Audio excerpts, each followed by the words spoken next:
Hey, what's up, everybody? Welcome to another edition of Established Run's NBA Injury Report Analysis Show. I'm Drew Dinkmeyer alongside Mike Gallagher.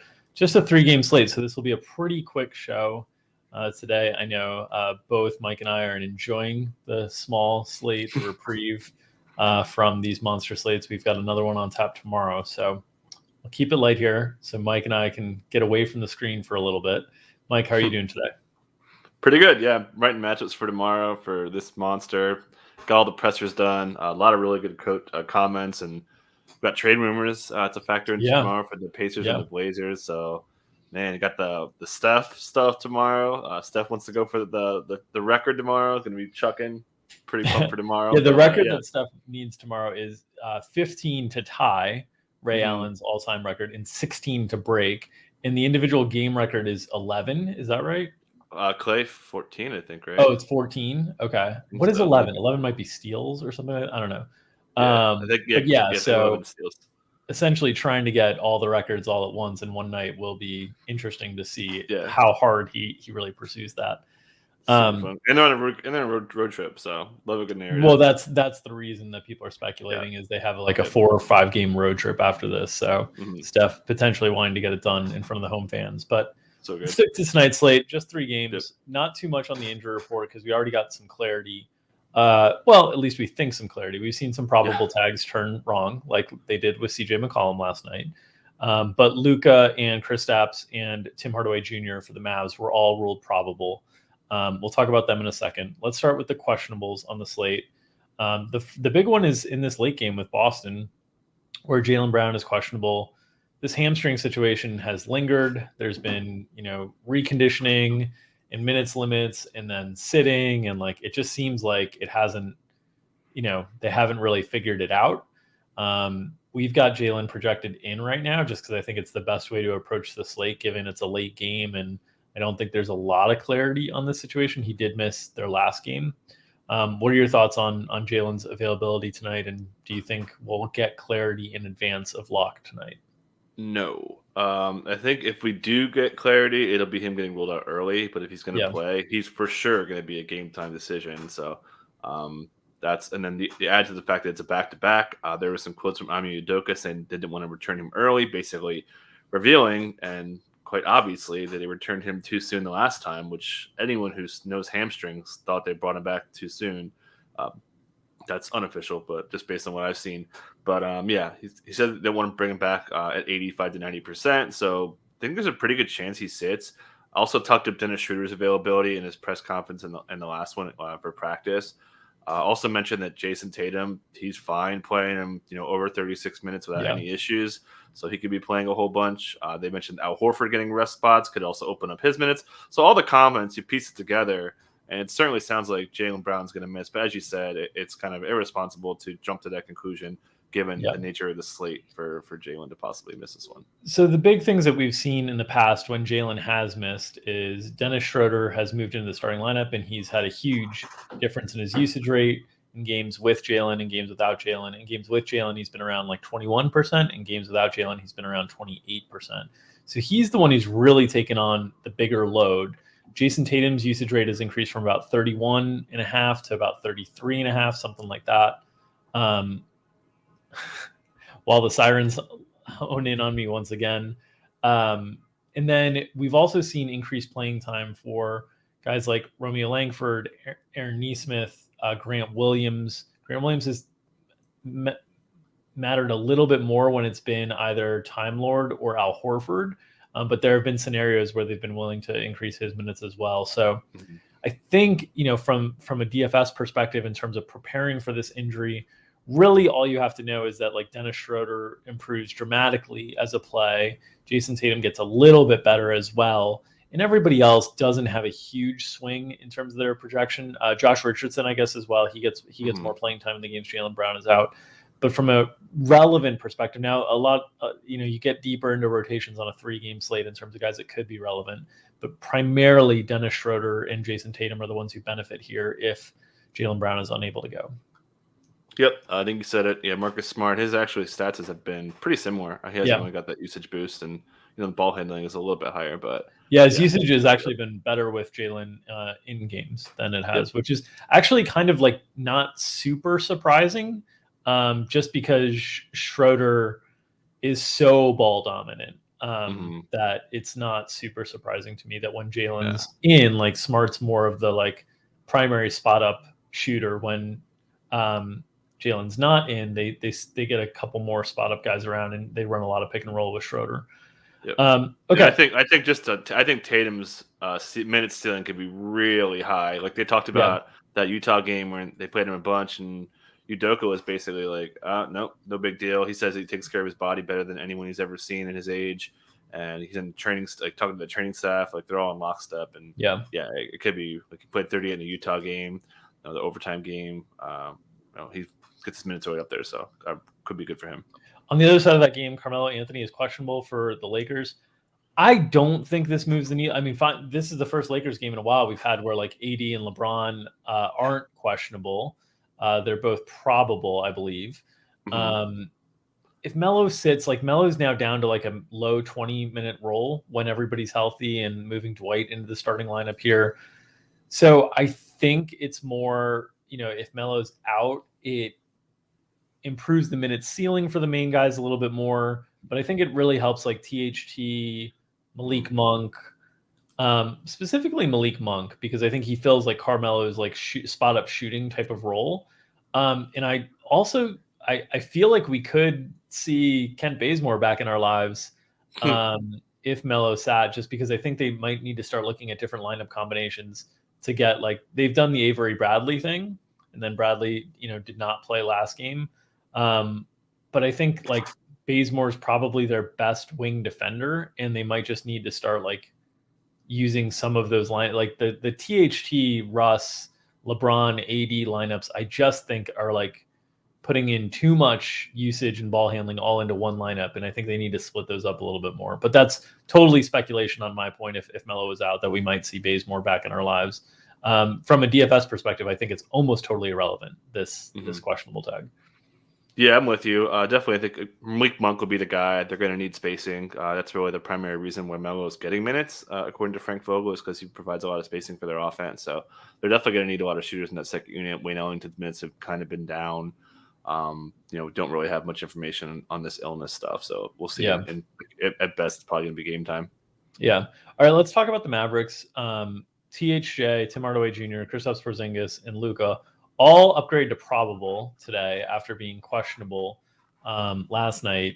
You had linked this morning in our Slack chat to a presser with Jason Kidd that didn't really give much in the way of commentary other than the guys practiced. He was pointed with more questions about how much did they practice, did they participate in everything, and he just kind of said they participated in what they could participate in. So you were kind of thinking like, oh man, this doesn't sound great on these guys, and then they get upgraded to a probable tag. So how are you feeling about Luka and Kristaps specifically tonight? Yeah, so just the nature of these injuries, right? Like Porzingis said that he had like pain in the middle of the night on his knee, like just a couple days ago, and we've seen him get downgraded in the middle of the day before the season. I think December 3rd. So they have that. You have the fact that this is the third time, or fourth time, I should say, that Luka's dealt with this ankle. Earlier this season, it was also in his rookie season, and then also the famous Marcus Morris incident, all to the same ankle here. So that makes me concerned. Also, this left thumb injury, he's had an issue with before, back in the bubble season. Also had always aggravating that thumb injury was always an issue for him. So that's there too. So, just the nature of the injuries is more concerning to me. But again, probable tag, national TV game. Certainly think they're going to be out there. Tim Hardaway Jr. banged his knee in the last game. Not much concern there, so I think he should be full go. But yeah, definitely expecting these guys to go with the probable tags, but keep your eyes peeled for sure. It is the first game of the day, though. It is the first game of the night, so we should have clarity there. But obviously, like, you remove either one of those guys or both, and projections change dramatically. We've seen, when Luka's out, Jalen Brunson's rates really spike. The opportunity improves quite a bit there. When Porzingis is out, you see a higher minute ceiling on both Dorian Finney-Smith and Maxi Kleber in those spots. I think especially in this matchup against Brooklyn, where they don't play like a true center, LaMarcus Aldridge can be guarded with a small ball five. And I they're without Willie Cauley-Stein. They don't seem to want to play Moses Brown. And Boban is a terrible matchup for Brooklyn. Like, I don't think they can play Boban against Brooklyn very much. So if Kristaps were to sit, I think you would see a lot of opportunity for Kleber and Dorian Finney-Smith, who their minutes got up there. In the game against Memphis, which was without both Luka and Kristaps, surprisingly, that was a game that they still did not start Tim Hardaway Jr., even without all that offensive firepower, showing a really strong commitment to Reggie Bullock of late. Still, the minutes on Bullock have been kind of mid-20s. He's not really DFS viable. Dwight Powell would be another guy that would have, potentially more playing time upside in this specific matchup, given Boban is such a difficult fit for playing against Brooklyn. Yep, covered it. Okay, what other injuries are we monitoring for this slate? Because there's really not too much. We've got Devin Vassell ruled out, no surprise. That adds a little bit more of upside to Keldon, a little bit more upside for also Doug McDermott, who had a pretty good game in the last one. We'll see if Doug McDermott is responding to back-to-backs okay. Really good game against the Suns last night. So really good fourth quarter. Oh my God, yeah. He had 2 points and 1 rebound. And I'm just saying the game overall, yeah. Until the fourth quarter, yeah. Yeah, because we thought that those unders, we didn't bet the unders, but it looked like it was a pass that we shouldn't have passed on. But so that's something to keep an eye on. I'd expect McDermott's minutes to be down a little bit, just given how he's kind of struggled through injuries. And then also kind of a non-injury news is this Knicks stuff. Tom Thibodeau said after practice, yesterday, and then also at shoot around today, that he's still pondering a lineup change. He's said multiple times he's concerned about effort and then execution. And then if effort and or execution are not there, then he'll go to a lineup change. And then we also had the hint from the Beats that good old starter jersey season is here, as Nerlens Noel had the starter jersey, which kind of makes sense. Mitch hasn't been a factor offensively or even really defensively either. So kind of makes sense, kind of keeps things I don't think he really wants to shake it because we know he always likes to keep his first units together. So like the RJ Barretts and all that stuff. I think RJ, who's been sick, and Tibbs has said that he's been cold because he's been sick. So RJ could get a good amount of minutes today after, really, really having a rough couple weeks. Yeah. I don't think the Knicks have much in the way of rotation changes that they can make. So whatever Tibbs is talking to, it feels like tough, right? Like I think, the next man up for getting into the rotation would be Quentin Grimes, who played in blowout in that game against Denver, but was not a main part of the rotation in that game. They have pretty much a solid 9 now that they've removed Kemba from the rotation. So you look down the bench and it's like, how would you make any rotation changes here? And it's like, okay, well, they don't want to bring Kemba back into it. That was the first domino that started this whole thing.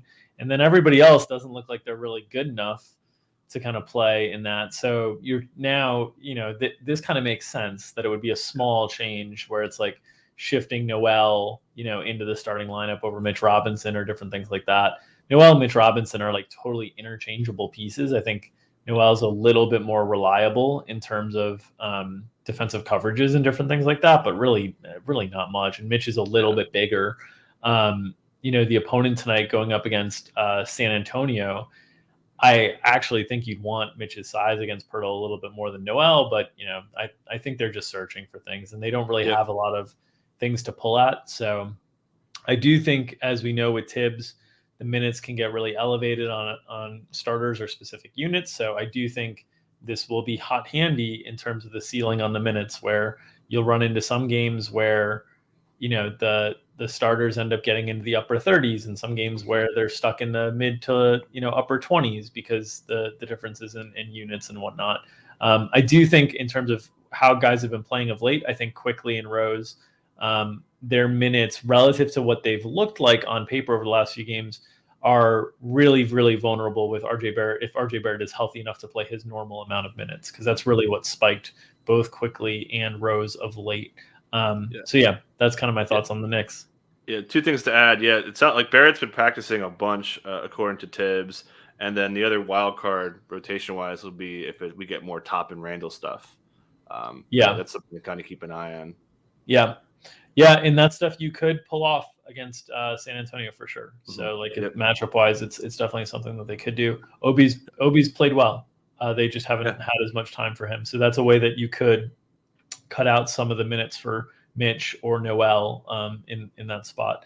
All right, last note is on Brooklyn, where we saw Nicholas Claxton return after a really long absence with an illness that apparently he lost like 15, 25 pounds.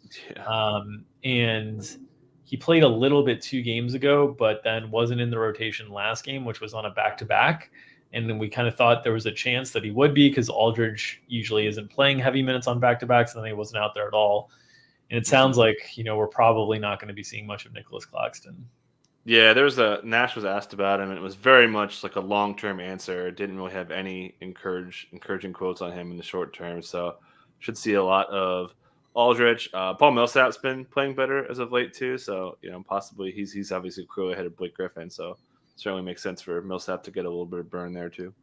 Yeah, and they're comfortable. We've talked about this before, but they're comfortable using Bruce Brown as essentially a center in their offense, and because he rebounds the ball so well, and he's pretty good on the short roll, making decisions both with a floater and also with passing out of that short roll to the corners for threes. And so Bruce Brown saw a big uptick in minutes last game. That was with James Johnson out. James Johnson is back tonight.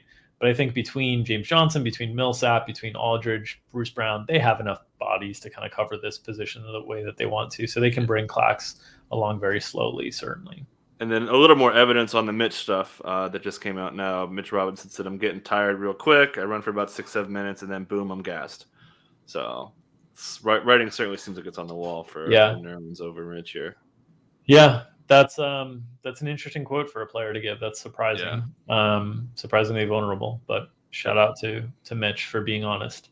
All right, I think that'll do it for today's small 3-game slate. We'll get out of here real quickly. We'll make up the time for you tomorrow on a 13-game slate where we'll assuredly have plenty of injuries to cover. So best of luck in all your games tonight. If you're behind the paywall with us with a subscription to Establish Run's NBA DFS product, we will see you tonight at 5:30 Eastern behind the paywall doing the live show with Establish a Show. If not, please make sure to subscribe and click the thumbs up on the video here so we can continue to provide this great free content for you. And we'll be back tomorrow at 2 o'clock Eastern to talk over Wednesday's 13-game slate. Good luck, everybody.